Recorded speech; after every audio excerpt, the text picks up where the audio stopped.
ចឹងឥឡូវនេះចេញហើយយើងខ្ញុំដាក់ឲ្យមើលនេះបាទចឹងគឺវាមានបញ្ហាអីទេឬយើងចូលទៅមើល about license ចឹងនេះណាបាទចឹង AutoCAD 2026បាទចឹងយើង manage license មកយើងនឹងឃើញនេះណាបាទ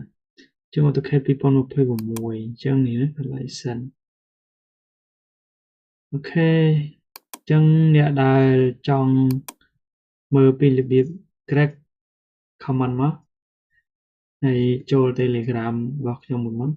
ខ្ញុំនឹងបង្ហាញណាអូខេបាយបាយ